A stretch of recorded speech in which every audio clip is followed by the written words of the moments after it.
आज एक तीर से तीन निशाने लगे हैं, या कहे आज महागठबंधन चारों तरफ से फंस गई है। वो कहावत है ना, धोबी के कुत्ते ना घर के ना घाट के। ये लाइन महागठबंधन पर फिट बैठ रही है। क्यों? पहला तीर लालू परिवार को लगा IRCTC घोटाले के कारण। कहते हैं लालच बुरी बला है, लेकिन ये बात शायद लालू परिवार को समझ नहीं आई।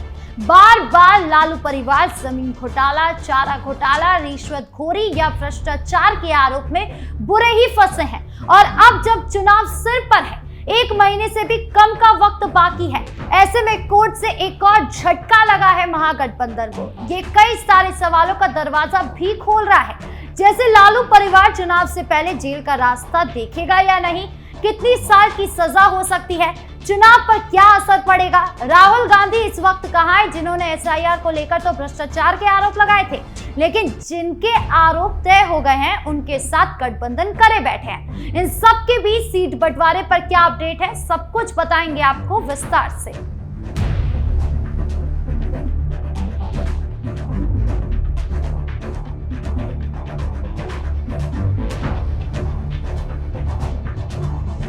सबसे पहले बताते हैं आपको IRCTC मामले में कैसे लालू कंपनी फंसी है।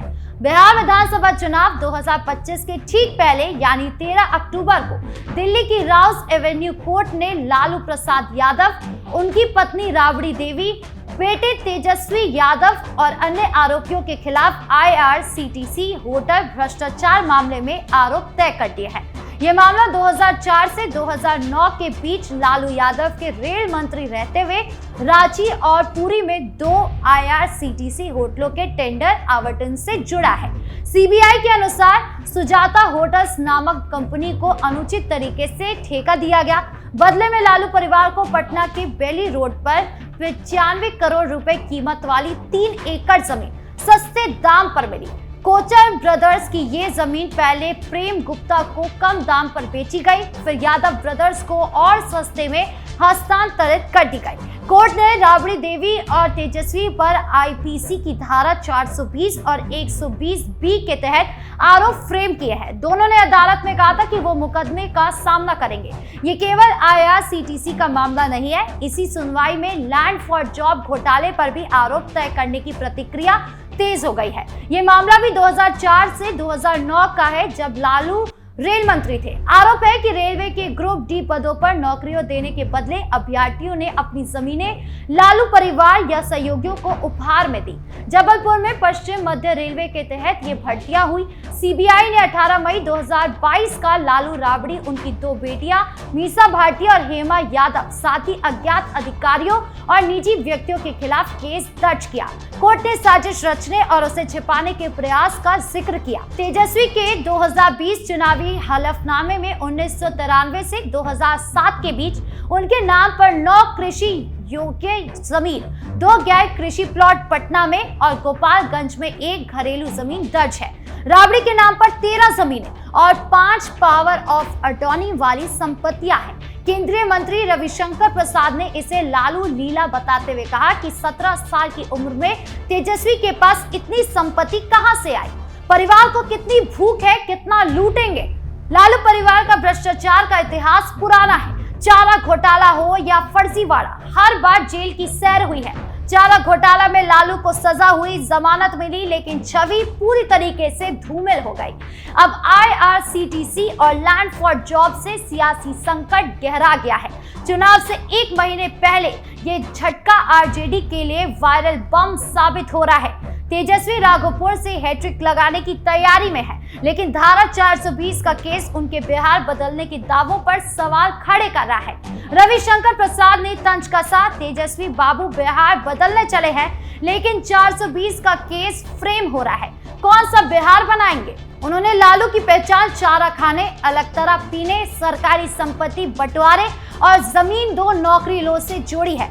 प्रसाद ने बिहार वासियों से अपील की कि इनके झांसे में ना आए, नौकरी नहीं मिलेगी, जमीन चली और जाएगी आपकी। उन्होंने राहुल गांधी को भी घेरा। राहुल सर कहते हैं, लेकिन इस भ्रष्टाचार का वो जवाब नहीं दे पा रहे हैं। अब सवाल उठता है कि लालू परिवार चुनाव से पहले जेल का रास्ता देखेगा या नहीं। कोर्ट ने आरोप तय कर दिए हैं, लेकिन ट्रायल बाकी है। सीबीआई की विशेष अदालत में सुनवाई चलेगी। यदि दोषी ठहराए गए तो 7 से 10 साल की सजा हो सकती है। लालू पहले ही जमानत पर है, लेकिन तेजस्वी राबड़ी पर असर पड़ना अभी बाकी है।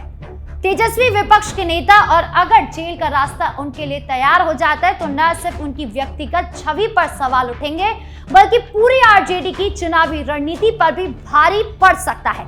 सोचिए, 1 महीने से भी कम का वक्त बाकी रह गया है जब तेजस्वी राघोपुर से अपनी हैट्रिक की तैयारी कर रहे हैं। तब अगर वो अदालत के चक्कर काटने या जेल की सलाखों के पीछे चले जाते हैं तो आरजेडी का प्रचार अभियान ठप हो सकता है।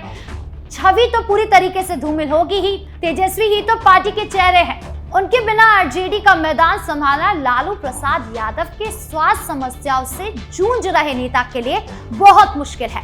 प्रचार रैलियां, सोशल मीडिया कैंपेन और ग्रामीण स्तर पर जनसंपर्क सब कुछ प्रभावित हो जाएगा। ये सिर्फ एक व्यक्ति की कहानी नहीं, बल्कि पूरे महागठबंधन की कमजोरी को उजागर करने वाला मोड़ साबित हो सकता है। चुनावी प्रभाव की बात करें तो ये आरजेडी की मुस्लिम यादव वोट बैंक को हिला सकता है। आरजेडी का कोर वोट बैंक MY समीकरण यानी मुस्लिम यादव समीकरण हमेशा से ही परिवार की छवि पर टिका रहा है, लेकिन बार बार लगने वाले भ्रष्टाचार के आरोपों ने इस बैंक को कमजोर कर दिया है। 2020 में आरजेडी सबसे बड़ा दल बनी थी, 75 सीटें जीती, लेकिन गठबंधन टूट गया क्योंकि नीतीश कुमार ने फिर से एनडीए का हाथ थाम लिया। अब IRCTC और लैंड फॉर जॉब जैसे मामलों में आरोप तय होने से यादव समुदाय में असमंजस पैदा हो सकता है। वो सोचेंगे, क्या ये परिवार वाकई बिहार का भविष्य है या फिर सिर्फ अपनी जेब भरने का खेल बन गया है। और ये दरार सिर्फ वोट बैंक तक सीमित नहीं रहेगी, महागठबंधन में ये फूट डालने का काम कर सकती है। 2020 का इतिहास दोहराने की आशंका है, जब आरजेडी की जीत के बावजूद गठबंधन सरकार नहीं बन सकी। अब अगर तेजस्वी की मुश्किलें बढ़ी तो कांग्रेस और वाम दल जैसे सहयोगी पीछे हट सकते हैं। आरजेडी के 2 विधायक विभा देवी और प्रकाश वीर ने भी इस्तीफा दे दिया है। ये दोनों ही विधायक हाल ही में पीएम मोदी के मंच पर नजर आए थे, जो उनकी एनडीए की ओर झुकाव का सीधा सीधा संकेत था। विभा देवी, जो नवादा से आरजेडी के टिकट पर जीती थी, उसने कहा कि नीतीश कुमार ने विकास के काम किए हैं और जनता अब विकास चाहती है। प्रकाश वीर ने तो साफ कहा कि तेजस्वी ने नवादा यात्रा के दौरान उनकी बेइज्जती करी थी और अब आरजेडी में वापसी का सवाल ही नहीं है। ये इस्तीफे आरजेडी के लिए सिर्फ संख्या का नुकसान नहीं, बल्कि नैतिक झटका है। नवादा और राजौरी जैसे क्षेत्रों में यादव वोट बैंक है, लेकिन अब वह एनडीए की लहर तेज हो सकती है। अगर ये विधायक जेडीयू में शामिल हो गए तो आरजेडी की सीटें और कमजोर होगी। अब आते दूसरे तीर पर, जो सीट बंटवारे की देरी से जुड़ा है, जो महागठबंधन को चारों तरफ से घेर रही है। बिहार की 243 सीटों पर आरजेडी, कांग्रेस, वीआईपी, वाम दल, झामुमो जैसे दलों का गठबंधन हाहाकार मचा रहा है। 13 अक्टूबर को दूसरे चरण का नामांकन प्रक्रिया शुरू हो गया है, लेकिन पहले चरण के उम्मीदवारों का ऐलान अभी तक नहीं हुआ है। दिल्ली में लालू, तेजस्वी और राबड़ी देवी कोर्ट पेशी के बहाने राहुल गांधी, मल्लिकार्जुन खड़गे और केसी वेणुगोपाल से मिले। कांग्रेस की सीईसी बैठक शाम तक चली, लेकिन कोई अंतिम फैसला नहीं आया। अपडेट यह है कि महागठबंधन में सीट बंटवारा जल्द घोषित होगा। आरजेडी और कांग्रेस के बीच दिल्ली में बैठक हो रही है, ऐलान भी जल्द हो सकता है, लेकिन ये ऐलान इतना देरी से हो रहा है जिसको लेकर कई तरह के सवाल उठ रहे हैं कि आखिर कब तक जनता को ये पता चलेगा कि उनको किसको वोट देना है। ना ही सीएम फेस पर कोई सहमति है, ना ही अभी तक किसी सीट बंटवारे पर सहमति है। लगातार मंथन चल रहा है, मीटिंग चल रही है, बार बार बैठक हो रही है, लेकिन अभी तक कोई सहमति नहीं आई है, जिससे बड़ा झटका आगे चलकर भी महागठबंधन को लग सकता है। लालू परिवार शाम तक पटना लौटेगा, जहां तेजस्वी पोलो रोड पर पार्टी नेताओं के साथ बैठक करेंगे। नामांकन की तैयारी जोरों पर है। पहले चरण के लिए नाम वापसी 20 अक्टूबर तक संभव किए गए हैं, लेकिन देरी से हाहाकार मचा हुआ है। तीसरा तीर राहुल गांधी पर सीधा लगा है। वो राहुल गांधी जो देश में संविधान की किताब लेकर घूमते हैं, वोट चोरी के आरोप लगाते रहे हैं, बीजेपी को भ्रष्टाचारी पुकारते रहे हैं, वही राहुल गांधी आज चुप्पी साधे हुए हैं लालू परिवार को लेकर, जिन पर भ्रष्टाचार का इतना बड़ा आरोप लगा हुआ है।